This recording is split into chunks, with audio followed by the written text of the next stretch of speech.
Hi everyone, how are all of you doing? I hope that all of you are doing good because I'm doing pretty okay. Yeah, first of all, I got a haircut, which is pretty cool, pretty sweet. At the beginning, I was a little bit like, I don't know if I dig it or not, but now I'm like, I like it actually. I think it suits me quite well and I don't look like a mushroom anymore, which is pretty great. But anyways, that's not really what I wanted to talk about. Today's video is going to be about things I wish I did as an undergraduate computer science student because I've been studying for about 2 years and there are several things that I wish I did more often because I know for sure that I would do a lot better and would certainly be very helpful in my future. So yeah, before I get off topic, here are some things I wish I did as an undergraduate computer science student.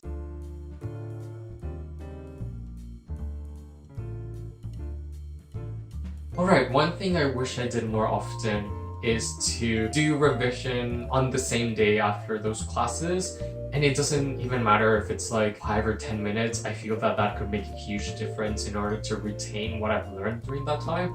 And it would have been really useful if I did that every single day and not accumulate everything that I needed to learn during my midterm or during my final, because honestly, it's pretty stressful. And seriously, it doesn't even take that much time. Like, if I just pushed myself a little bit more to kind of retain that information, it wouldn't be as daunting or as terrifying. Or if I didn't quite understand something, I could just search it online immediately as opposed to waiting or just being lazy or kind of forgetting about it. Because if it's in the same day, you're going to retain that information a lot better, and doing that little by little is going to be a lot better than cramming all of that information. If you're a current computer science student, I would advise you to do that because a lot of that information is going to be cumulative in the future and it's going to be important for you to know all of those things. But I think the most difficult part of doing that is getting started, and in addition to that, to keep that momentum. As long as you keep that momentum, it shouldn't really be very difficult and you kind of build a really good habit. And I'm not even talking about like intense revision, like starting like an hour, or like just remembering what I actually did during that lecture, because it's so embarrassing going to my next lecture and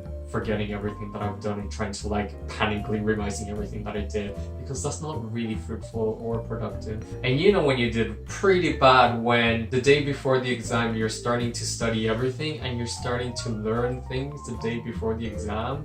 That epiphany of learning things shouldn't really be happening on the day before the exam, but rather should be happening, you know, during class or when you're revising.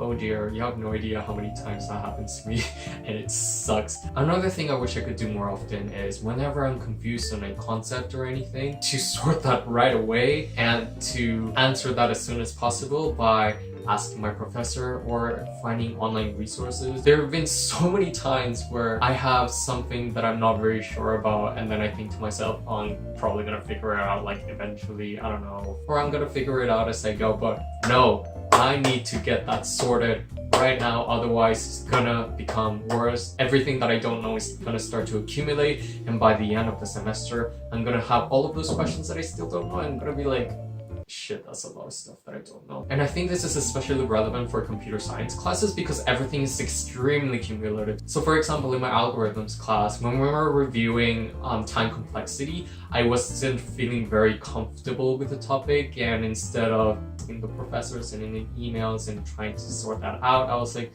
I'm just gonna see what the other topics are about and hopefully feel more comfortable. No, I was supposed to make sure that I understood that topic because literally everything that came after that started to use that concept, and it wasted so much of my time because I had to constantly go back. And one of the worst things that you can do in your comp sci classes is to start falling behind because you might not understand one topic and then being too afraid to ask your professor or anyone else because you're afraid of how far behind you've been. I don't think people should be afraid of simply asking your professor. Sure, it might be a little bit awkward, but honestly, I think it's worth it. And that's essentially what they're meant to do. They're supposed to help you and make sure that you're understanding everything. And it's really strange because I remember back in high school when I didn't really understand something, it was so easy for me to ask questions to my teacher and hopefully get that sorted out. But ever since I started university, especially during my second year, I became less and less and less confident, and I was just too afraid of being perceived as stupid. And I think that's just really dumb now that I look back, and I kind of wish that I was less afraid of doing that and simply just asking the questions that I needed to address. And speaking of not asking questions when I'm confused at that time, another thing that I should really be doing more often is to go to office hours. And it's unbelievable that I almost never go to those office hours because they're incredibly valuable. I remember going a few times in those office hours sections. They're really, really good, and it's a lot less intimidating than asking probably like at the end of the class when there are a lot more students asking questions, and you can at least kind of prepare on what to ask. And even if you don't really have anything to ask, I think it's still good to at least come up with something so that you can try to build that relationship with the professor. And especially for computer science, I think it's really important to build those connections because you're gonna want to be involved in a lot of research or internships or jobs because you kind of want to apply all of the skills that you currently have. These professors are giving their own time to help you, and yet I'm not taking advantage of that. And honestly, going through those office hours can be incredibly useful, especially when you have a question about a specific assignment or project that you have. And it shouldn't really matter how trivial or how big of a question it can be. They're there to help you. And especially during that time, it can really make a huge difference. And instead of trying to figure it out on your own without any external help, I think it is important for your TAs or your professors to help you along the way, because collaboration is super important. Collaboration between other students and other professors, TAs. And if you're trying to do everything on your own and be like, well, I guess I'll try to figure it out on my own, it's going to be a lot more difficult. There are going to be a lot of big coding projects, and there's going to be a lot of discussion happening.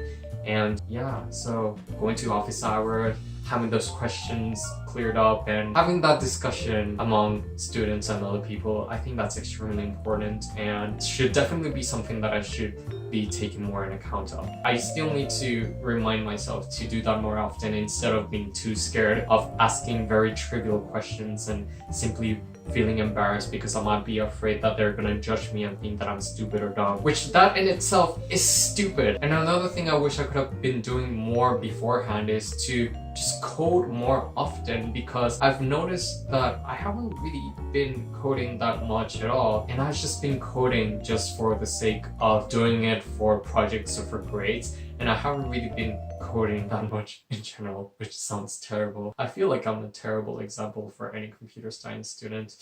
And I guess one thing I was afraid was being too afraid that my code skills were incredibly mediocre and I wouldn't even bother doing anything, because whenever I saw other people doing their projects, I'd be like, wow, there's no way I could ever do that, and yet never getting started on doing anything, which is so dumb. I wish that I didn't really care about that and just started doing it. It doesn't even matter how small or how big a project can be, as long as you're doing something for the sake of creating and for the sake of learning and hopefully improving your skills. That in itself can be a really useful skill to have. And yeah, something that I've been doing recently was reviewing Java and learning how to use Android Studio and just following tutorials, even though it might not be as advanced as someone creating like an actual app or a game that is like super complicated or anything like that. It's still better than doing nothing. And I guess I was just afraid that I wouldn't really know what to do, but I realized that that's literally part of my learning process. I could have just gotten started, and it's kind of the same thing for everything else. Just getting started in general can be a really difficult thing. So yeah, I think this is pretty much everything that I wanted to say. And yeah, I hope that you found this video as useful as I will find it useful in the future, because seriously, I need to get my shit together. And yeah, I hope that all of you have an amazing day, and I'm gonna see you guys later. Bye!